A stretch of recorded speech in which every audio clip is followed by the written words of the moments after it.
सर्दियों में और संक्रांत के अंदर तिल और गुड़ का विशेष महत्व होता है। तो आज हम अनुज तड़का किचन के अंदर एक बहुत ही जयपुर की फेमस गजक बनाने जा रहे हैं, चमचम गजक, जो बनाने में बिल्कुल इजी है और बहुत जल्दी बन के रेडी हो जाती है। खाने में भी टेस्टी लगती है। ज़्यादा इंग्रेडिएंट्स भी आपको इसको बनाने के लिए नहीं चाहिए।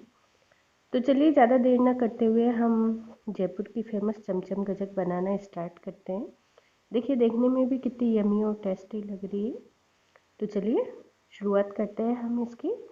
इसके लिए मैंने 1 कटोरी तिल लिए हैं। ये सफ़ेद तिल है जो बिल्कुल साफ़ है, धो के साफ़ कर लिए। जितने मैंने तिल लिए उतनी ही मैंने गुड़ लिया है। गुड़ को इस तरीके से बारीक बारीक टुकड़ों में मैंने तोड़ लिया है पहले से ही।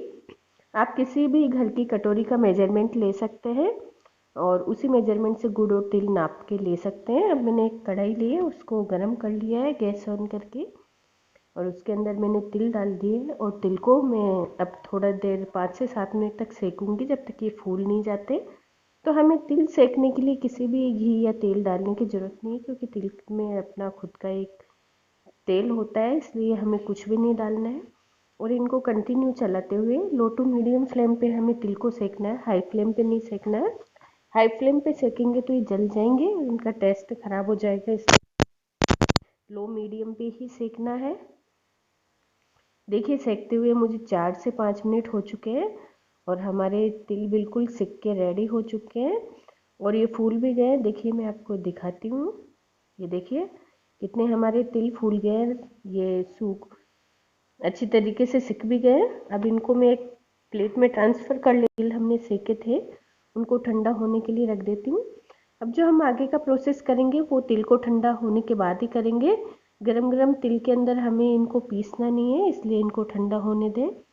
देखिए 4 से 5 मिनट लगेंगे आपको इनके तिल को ठंडा होने के अंदर। तो ये देखिए 4 से 5 मिनट हो गए हैं और तिल पूरी तरीके से ठंडे हो चुके हैं। अब एक मैं मिक्सर जार लूँगी और इसके अंदर इन तिलों को मैं ट्रांसफ़र कर दूँगी और इन तिल को हम पीस लेंगे। लेकिन हमें इनका बिल्कुल बारीक चूरा नहीं बनाना है, कोर्सली पीसना है, यानी को मिक्सी को ऑन ऑफ करके पीसना है और इस तरीके से इसका कोर्सली या दरदरा चूरा बनाना। देखिए जिस तरीके से मैं दिखा रही हूँ उस तरीके से, बिल्कुल बारीक नहीं पीस के पाउडर नहीं बनाना है हमें इसे।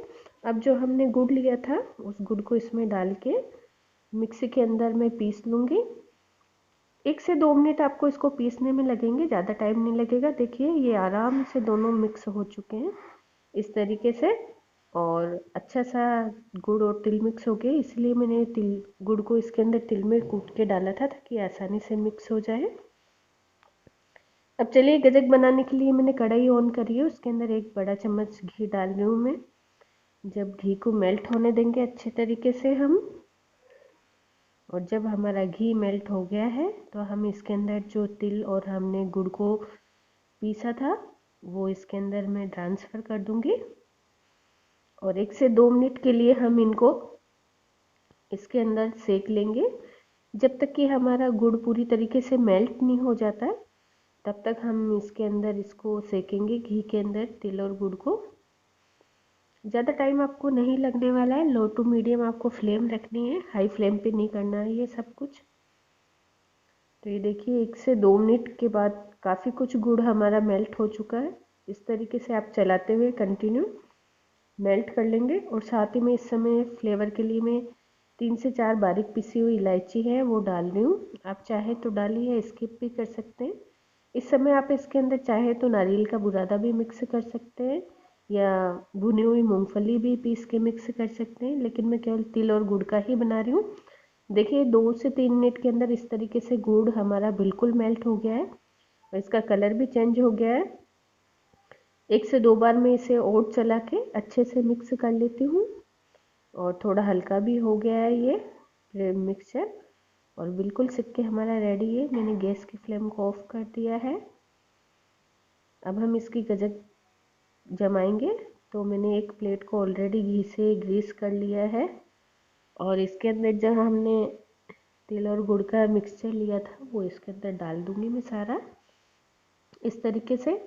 और जैसे हम चक्की जमाते हैं या बर्फ़ी जमाते हैं उसी तरीके से इसको इस प्लेट के अंदर मैं जमा लूँगी। इस तरीके से आप भी जमा लीजिए। अगर आपके पास कोई केक कंटेनर है केक बनाने का, या इसके अलावा आप बर्फ़ी जमाने की ट्रे है तो आप उसका भी यूज कर सकते हैं, किसी लंच बॉक्स का भी यूज कर सकते हैं आप बच्चों के। तो मैंने प्लेट में ही जमा के बताई है, ताकि आपके पास ये सब चीज़ें नहीं हो तो आप इसी में जमा सकें। इस तरीके से फिर स्पैचुला की हेल्प से आप इसको बराबर बराबर कर दीजिए, ताकि इसकी जो ऊपर की फेस है वो सही हो जाए, एक बराबर हो जाए। इसके ऊपर मैंने कुछ कटे हुए बादाम से इसको और पिस्ता से डेकोरेट कर रही हूँ इस तरीके से। ये टोटली ऑप्शनल है, अगर आप चाहे तो कर सकते हैं, आपके पास है तो, नहीं है तो आप इसे स्किप भी कर सकते हैं, या आपकी जो इच्छा हो वो ड्राई फ्रूट्स इसके अंदर डाल सकते हैं। और इस तरीके से ड्राई फ्रूट्स को मैं थोड़ा अंदर की तरफ दबा दूंगी, ताकि इसके अंदर चले जाए, बाहर से गिरे नहीं। आप भी इसी तरीके से कर लीजिएगा। देखिए देखने में ही कितनी टेस्टी और यमी लग रही है। अभी इसका डेकोरेशन बाकी है, थोड़े से और डेकोरेट करेंगे हम इसका काजू लगा के इस तरीके से। आप चाहे तो आपकी पसंद के हिसाब से किसी भी तरीके से आप इसको डेकोरेट कर सकते हैं। और 2 से 4 मिनट के लिए मैं इसको ठंडा होने के लिए रख दूँगी। अभी सर्दी का मौसम है तो बहुत जल्दी ये ठंडा हो जाएगा। इस तरीके से मैंने एक डिब्बा लिया है, या आपके पास कुकी कटर हो तो आप उसकी भी हेल्प से इस तरीके से गोल गोल शेप में इसको काट सकते हैं। देखिए मैंने कट कर लिया है, और ये मैं आपको निकाल के दिखाती हूँ कैसी लग रही है। देखिए बिल्कुल टिकिया जैसी यमी लग रही है, गजक जैसी।